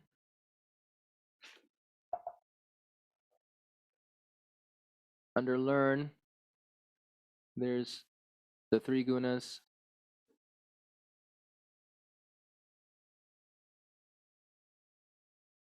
All right, let's read this real fast. The 3 gunas are tamas, rajas, and sattva. They can be used to describe the tendency in everything in existence. They are not necessarily bad nor good. If we can understand them, we can make better choices and create an outcome that is more desirable. Tamas is a quality of stability or one side of inertia. You guys know what inertia means? No. Momentum can be inertia, but inertia is not momentum. Inertia is it states that an object in motion tends to stay in motion, and an object at rest tends to stay at rest. Right? So it's it's Newton's law. Is that right? So yeah, so an object in motion tends to stay in motion. So if you throw a rock in space, it just keeps going unless something else redirects it or stops it. It just keeps going. But an object resting in space will tend to stay unless something affects it. Make sense? So it's because other yoga books have mentioned that. They said that tamas means inertia, but it doesn't mean inertia. It means that it tends to stay. It's just one side of that coin. The other side is just an object in motion tends to stay in motion. That is not tamas. Tamas is just the stability of a particular thing. So it's heaviness, right? The stability or the heaviness or the inability to move. Like it is the heaviness or the inability to move a heavy object. It is dark in quality and manifests as sleepiness, sadness, depression, confusion, and misunderstanding in the mind. Extreme tamas can lead to extreme darkness and death. Rajas, on the other hand, Rajas is the quality of movement and passion. At the physical level, it is constant movement. At the mental level, it's a busy mind unable to remain with one object or subject for a long time. Extreme Rajas can lead to attachment, jealousy, and hatred. When balanced, it is the quality of passion and excitement that can propel us to greater accomplishment. Sattva is a quality of clarity, wisdom, and love without attachment. Love without attachment. Love's a tricky subject. That's a whole another talk, by the way. Love. Sattva, it's like an unconditional love. It's a love that doesn't need anything in return. Sattva is a quality of a pure yogi will seek to create in both mind and body. A sattvic body is light, strength to weight ratio. And a sattvic mind is clear and projects love and compassion. This is ideal for a spiritual seeker. The balance in each of these gunas is ideal for a regular person. Too much tamas or rajas can lead us to a path less desirable. Understanding how we got there and how we can get out of being dominated by these qualities is knowledge worth having. Sounds like a TED talk. Below are some documents to help you understand these theories. Okay, so that's just a commercial to do private lessons with me. But these are all additional handouts that you can get on my website. Okay. Does that answer your question? Tamas is a tendency to be heavy, sluggish, and like heavy in your mind and heavy in your body. For example, whatever you put into your body, you become whatever you put in. For example, if you put in tamas from the external world, it makes you tamasic. If you put rajas in your body, it makes you rajasic. If you put in sattva, you become sattvic. For example, if I drink, so coffee, is coffee sattvic? No, coffee is rajasic. It makes your mind go. It makes your body want to go. Oh, it makes you go, right? It's very rajasic. A rajasic mind can't sleep or concentrate. It jumps around a lot, and it's a fault. On the other hand, if I drink something tamasic, alcohol is very tamasic. How do you get when you drink alcohol? Sharp? Active? No, you get dull. It's hard to understand things. I mean, look at someone who's hungover. It's hard. They feel heavy in their body. They feel sluggish in their mind. They wake up, they don't know where they are. They're confused. So there's a lot of ignorance, confusion, sadness, and depression. Drink a lot of alcohol, you get depressed. You start focusing on the things that are negative. It's I don't need to convince you of this truth, right? So you take in tamas, you become tamasic. You take in rajas, you become rajasic. But you take in sattva, you become sattvic. Same thing happens if you listen to music. You listen to sad music, does it make you happy? No, it brings you down. Tamasic music brings you down. If you listen to rajasic music, does it make you sad? It hypes you up. If you listen to uplifting music, sattvic music, devotional music, spirited music, does it make you spirited? Yes. So likewise, you take in food, whatever you read stuff, you listen to things. If you understand how these gunas manifest within things, objects around you, you can start to control what you take in. It's like that saying, garbage in, garbage out. Who are you giving the keyboard to? Who are you letting program your software? So you start taking in sattvic stuff versus tamasic stuff or rajasic stuff.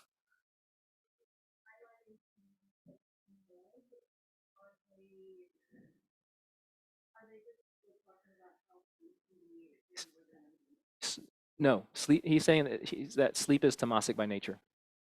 That's all he's saying. Sleep is tamasic. Sleep is not sattvic.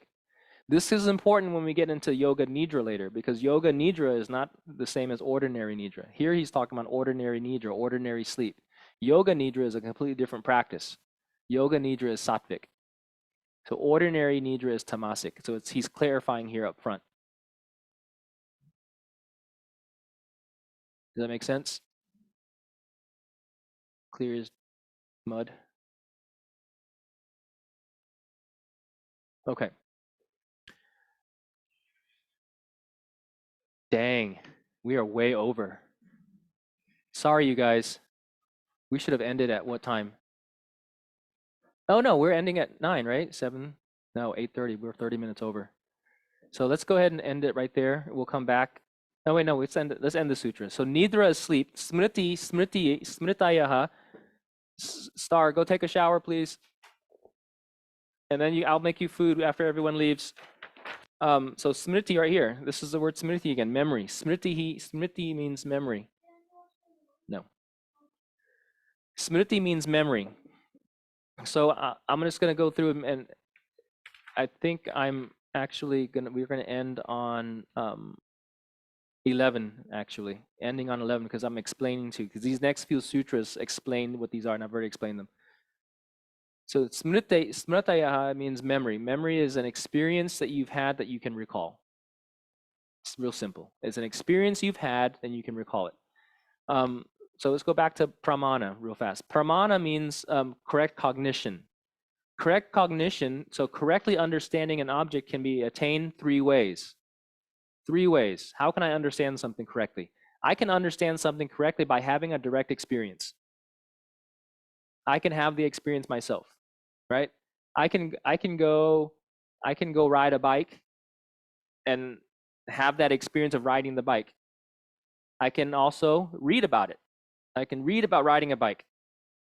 Or someone can tell me about riding a bike. And I can understand riding a bike. But nothing replaces having the experience of riding the bike, the direct experience. They use fire, touching fire, as an example in the olden days. You can touch fire and understand fire. You can read about fire. Someone can tell you about fire, or you can infer that there's fire. How can you infer that there's fire? You can see smoke over a hill and infer that there's a fire. But you didn't see the fire directly, but you can infer. So 3 ways to understand something. The best way is having a direct experience to touch the fire.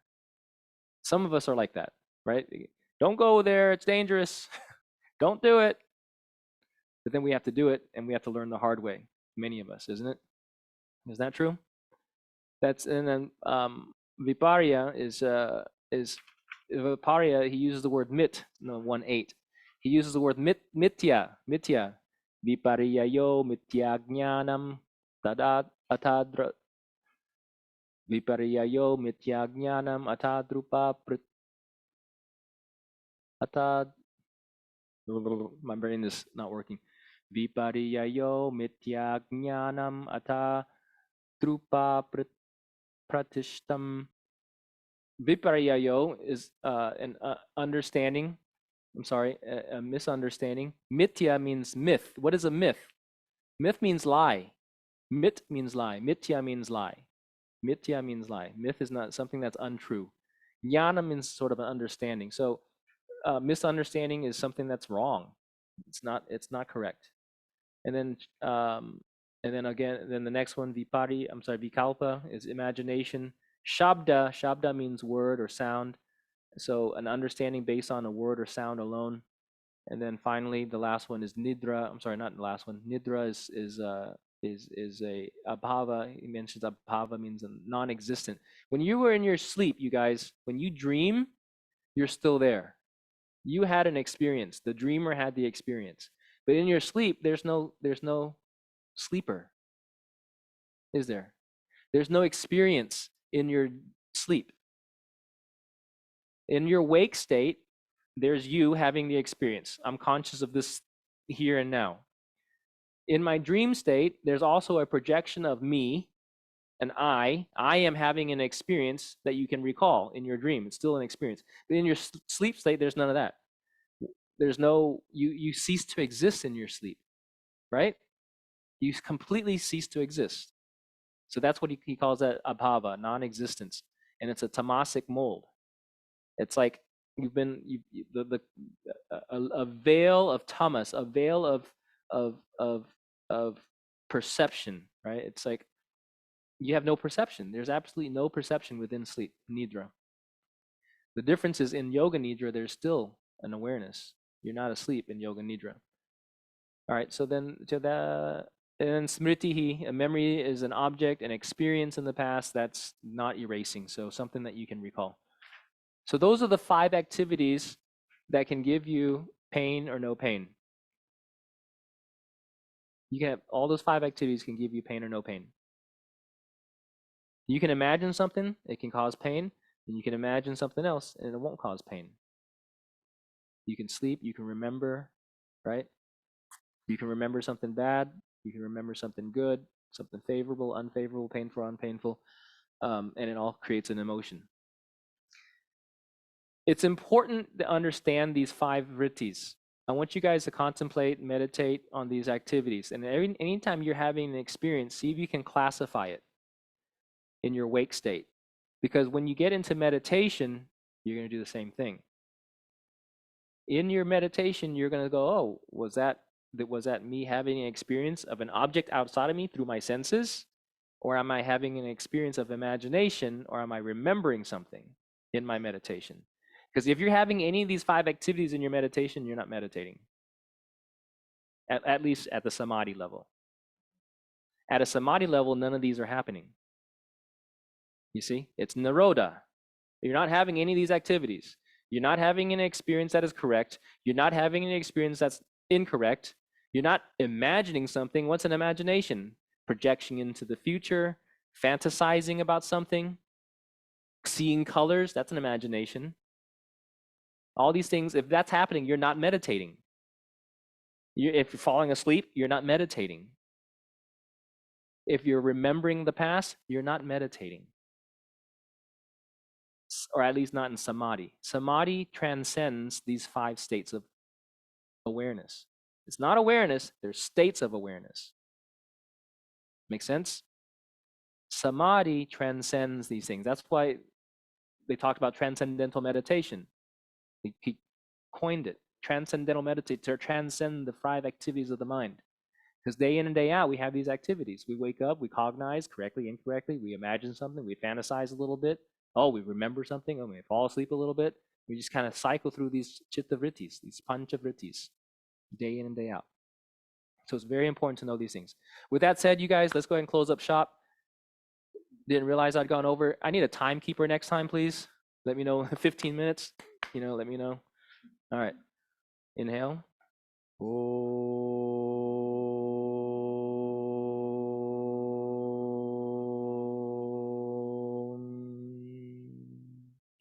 Yogena chittasya padena vacham alam sharirasya cha vaidyakena yopakarotam pravaramuninam patanjalim pranjaliranatos Abahu purushakaram shankachakra siddharinam sahasra shirasham svetam pranamami patanjalim Srimate Anantaya Nagarajaya Namo Namaha Namo Namaha Namo Namaha